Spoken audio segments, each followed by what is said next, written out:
Pwede kumain sa Tagaytay kahit magkano ang budget mo at papatunayan yan ng video na to. From cheap Plain lugaw for 25. to expensive, meron yan dito. Pupuntahan natin ang 4 na masasarap na kainan sa Tagaytay, simula sa magaan sa bulsa hanggang sa presyo na medyo mapapangipit ka. Oh, for its price, not bad. Kita nyo naman, huge chunk. It's a beautiful day for a food trip. Let's go!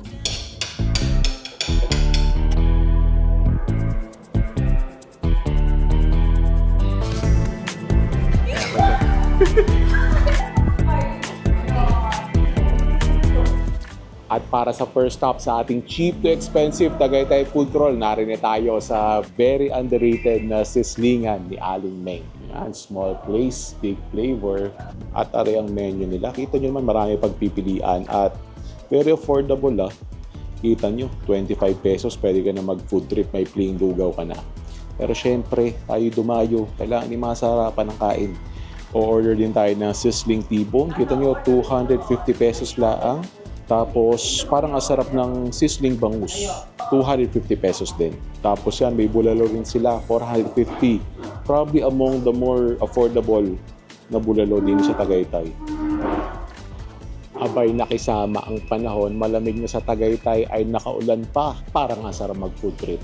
At dahil napanood ko sa vlog ni Tagalog Kurt, ang taas ng rating niya din sa Sisig Vlog, 175 pesos lang. Pero fried rice ang masarap dyan. So, yung 180. Kakapaibig naman na rin mga nakapaskil na rin. Tapos kita nyo, may mga ano sila, may mga parang meal platter, parang Laureate for 295 pesos. May nakikita akong pansit, 2 ulam sa kanin. At balita ko, may libreng kape din eh. Tunay yung libre ang kape nyo. May libre nga po kayong kape. Ayan, libre nga yung kape. Sige po. Barako, yun, ayos. Yan, kanya-kanyang kuha ng Barako coffee.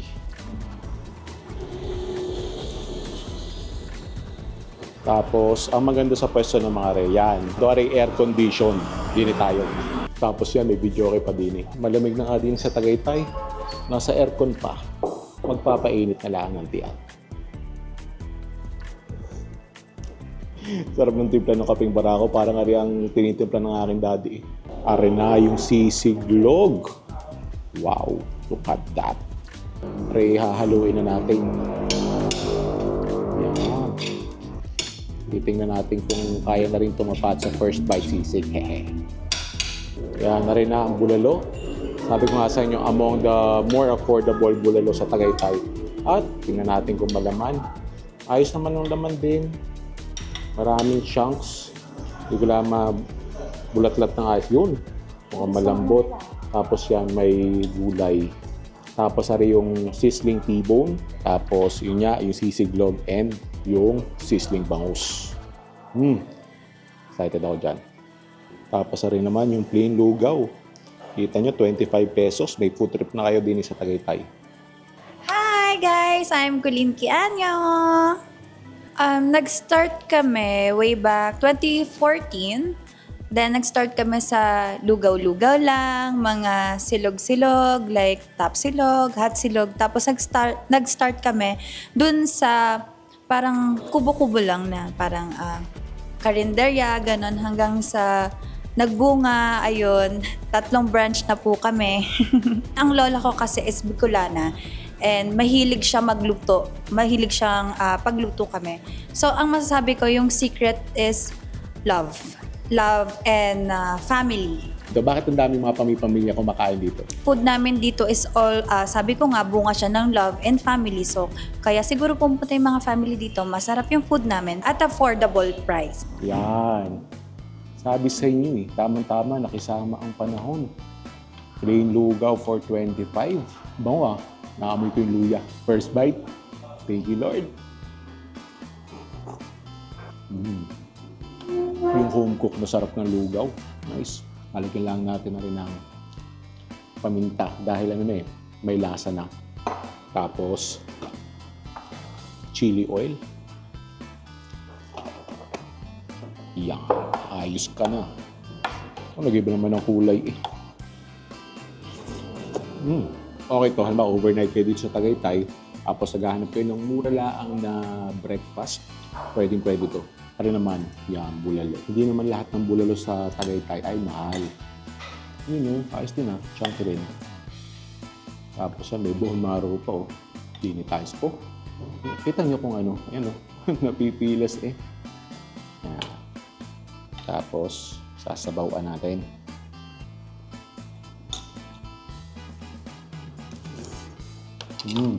Pansin ko dito, yung talaga mga home cook ang sarap. Lagyan lang natin ng patis mansi para lang ma-elevate yung sarap. Saka kasi naman ng bulalo, kahit gano'n ang kalasan yan, yung isa diyang lalagyan at lalagyan mo ng patis mansi. Tapos napaka-clean tasting ng yung bulalo niya. Aring bulalong ay good for 2 na. Kung may iba kayong ulam, pwede yan good for 3.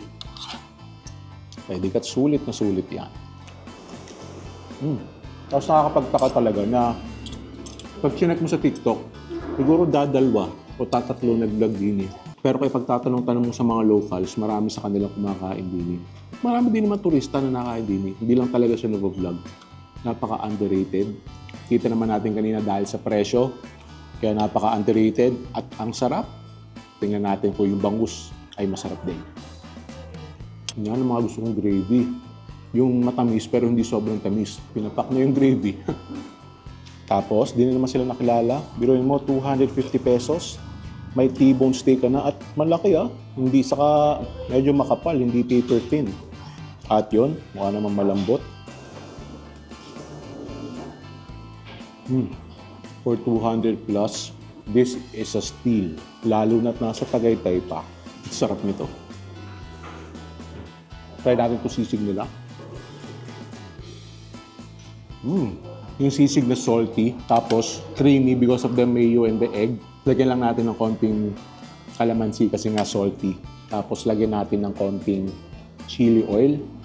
Ari si Tagalog Kurt, siya rin naglalakad lang sa Tagaytay tapos nakita niya ari. At nung sinubukan niya, parang ang rating niya din ay 8 out of 10 or 9 out of 10. Ang sarap niya.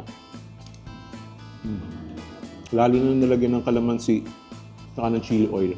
Sa mga to, pinaka-paborito ko itong T-bone, panalo yan. Next ay yung sisig. Pangatlo, hirap pumili. Siguro yung lugaw. Dagdagan mo yun ng tokwat baboy or order ka ng kanilang goto or yung basta may toppings na lugaw. Panalo yan. Pero ito, kahit ito lang orderin mo, kaya naman pala sisdi niya ni Aling Meng ang pangalan din Yan, rated na ang ating dadalihin. Napaka-solid start sa ating cheap to expensive Tagaytay food crawl. See you sa next one. At yon, nice view of the Taal Lake and Taal Volcano.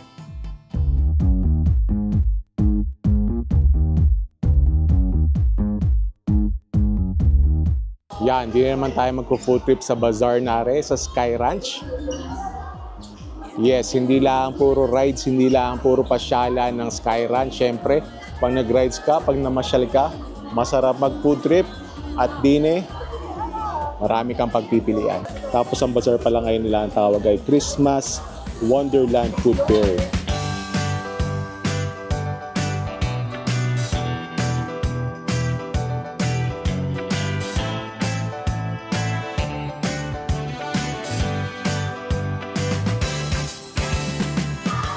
Yan, pinilagay natin lahat ng condiments.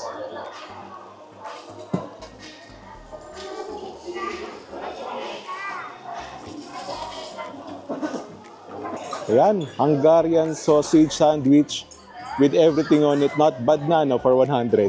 First bite. Thank you, Lord.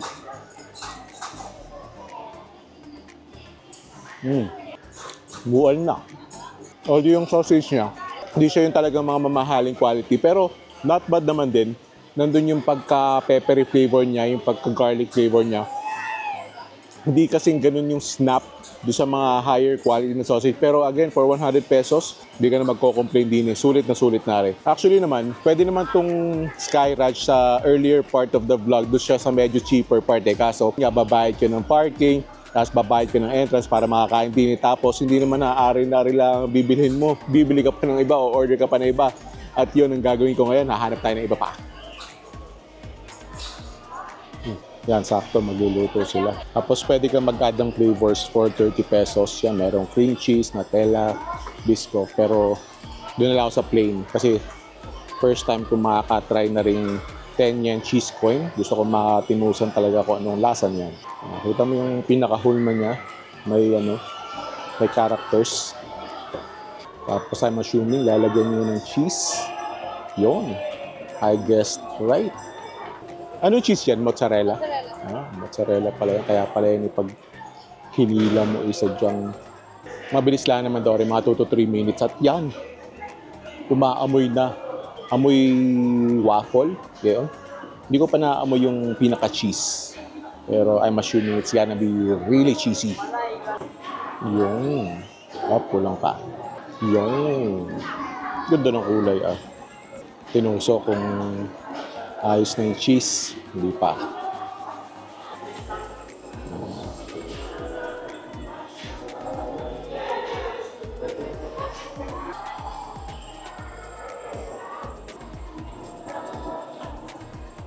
Ayos nga naman na padaling nga rin eh.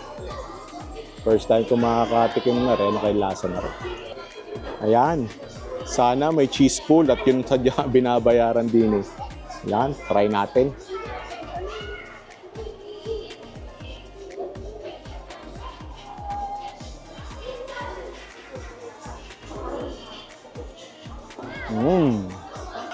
Hindi siya kasing cheesy nung napapanood ko.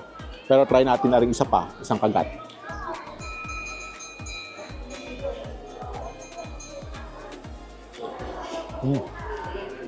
Pero cheesy naman. Para siyang waffle na malambot, really fluffy, tapos cheesy. Actually, masarap siya. Bukod lang dun sa kulang na cheese pool. May cheese pool naman. Overall, not bad for 99 pesos. Alright. Magkano yung strawberry tanghulu? 100? 50? 150? Sige, isa. Yun, sinawsaw na dun sa para maging tanghulu. Yan, na rin naman ang tanghulu. Basically, fruit, in this case ay strawberry, na binalutan ng sugar water. Tapos yan ay pinatigas na. Try nga natin.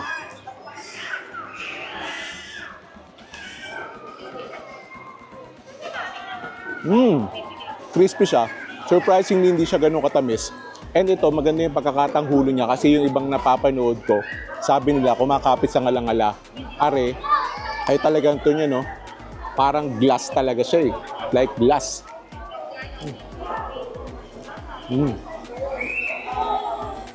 Tapos masarap yung strawberry. Tapos pag juices sadya, iba ang dating ng dragon fruit juice. Very appetizing. Magkano yung dragon fruit? 100. Isa.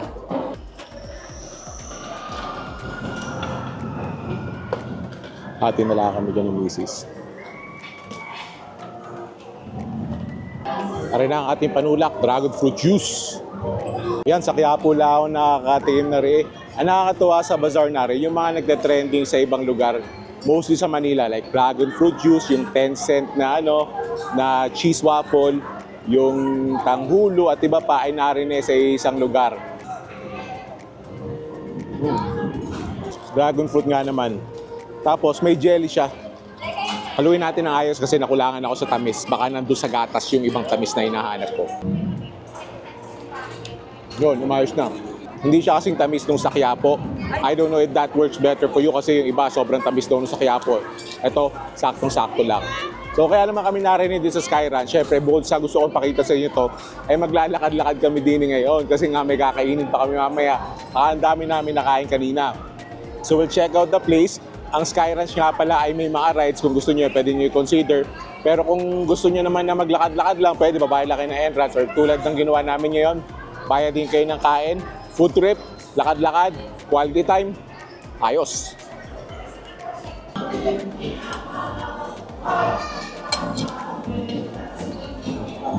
Napapasayaw naman eh.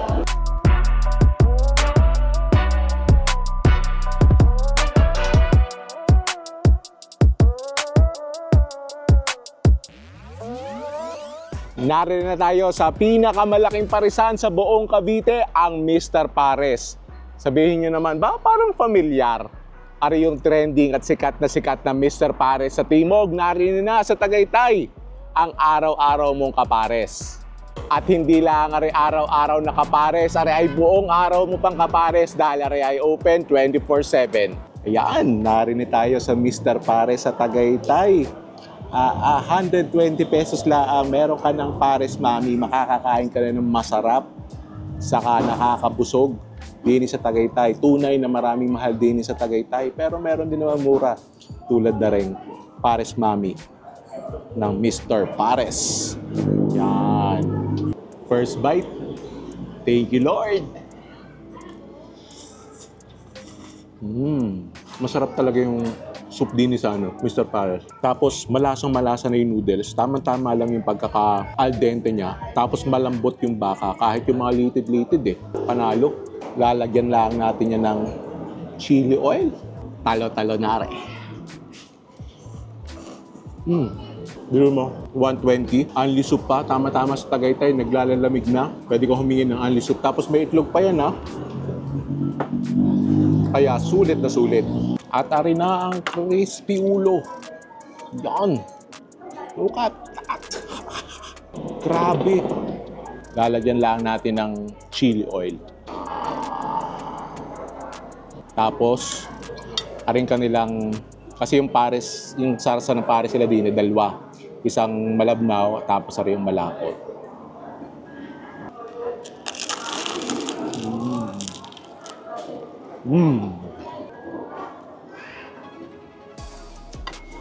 Tapos sabaw na may taba.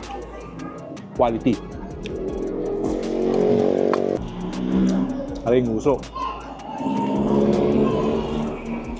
Tapos may sausawan din sila dito. Parang manamis-namis ng konti.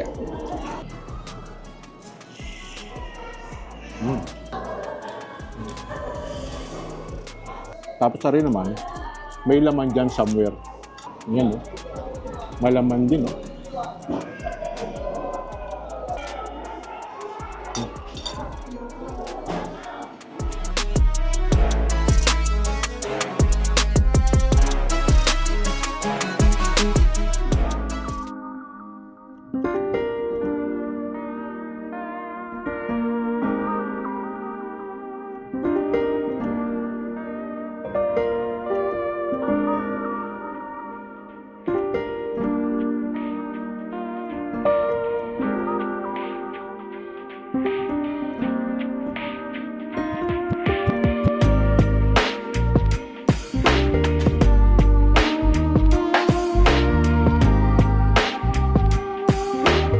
Para sa expensive part ng ating vlog, narinig tayo sa Rosario, Pamanang Panlasa. Yan.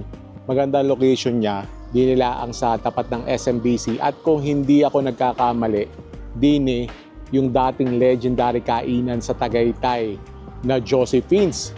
We'll see kung itong Rosario has what it takes para magsimula ng kanyang legend. Magpapa-assist tayo kung saan tayo naka-reserve. At ang ganda. Yun ang nababalitaan ko. May magandang view daw din So, ito yung dining area nila. Pero mukhang meron pa rin doon. Tapos mukhang meron sa labas. Meron din Malaki. Meron din sa baba. Ari ang magandang pwesto. Maganda ang view. Watch your step daw. Baka magsungaba nga naman. Sana doon kami sa table na yon. Uy, dun nga. Ganda ng pwesto namin, Oh, check out this view. Nice. Parang Rosario Delight. 3 leches. Binanas ako sa pagdodrone na yon. Buti na laang. Mukhang really refreshing rin Rosario Delight. Medyo may asim ng konti. refreshing kasi fruit siya. Tapos yung tamis niya, yung natural sweetness lang yung, yung mga prutas, which is fine. Diyan, tikman na natin. Wow. Solid ito. Para kang umiinom ng tinunaw na ube ice cream. Yan, naray ang aming pagsasaluhan. Yan, ang Shanghai din ay tatluhan na nakarap na. Yan, nalaglag.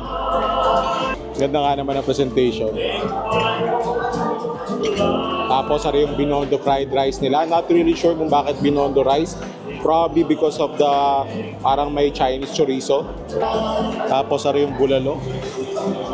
Oh, for its price, not bad. Kita nyo naman, huge chunk. Tapos yung healthy dish natin ngayon na may lechon. At yon, nice view of the Taal Lake and Taal Volcano. Medyo may fog pa ng konti, pero much improved kumpara sa kahapon. Kaya diet tayo, kaya isang kalderong kanin. Kala mo maliit, pero kita mo, ang dami rin. Although may Binondo rice kami, ang masarap kasi sa bulalo ay plain rice laang. Kaya tayo ay nag-plain rice. Yan. Gusto ko rin may mga litid-litid na rin.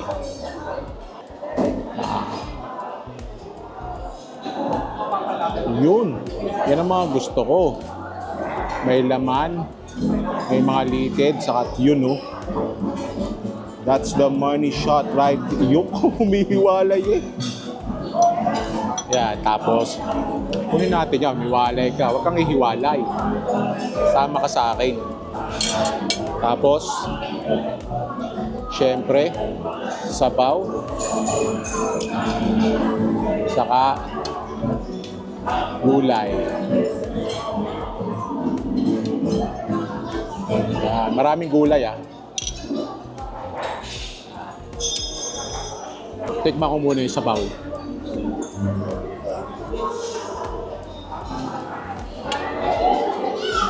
Quality. Sa dami ng serving, okay yung price niya, sulit. Siyempre, considering everything, yung ambience, yung location, sa lasa ng sabaw, so far, panalo. Tingnan natin kung pag nalagyan ng laman. Ayan. First bite. Thank you, Lord!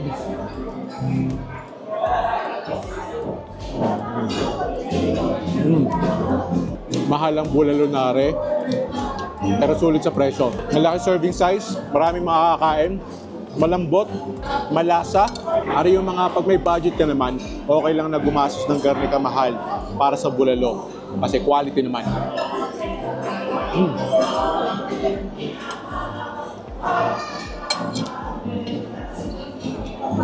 Napapasayaw naman Tapos ang ganda ng kulay ng nila, yung pinakbit nila. Tapos mukha namang okay yung pagkakaluto. Yan. Sama-sama na yan. Kaya nga ang pangalan, pinakbit con leche.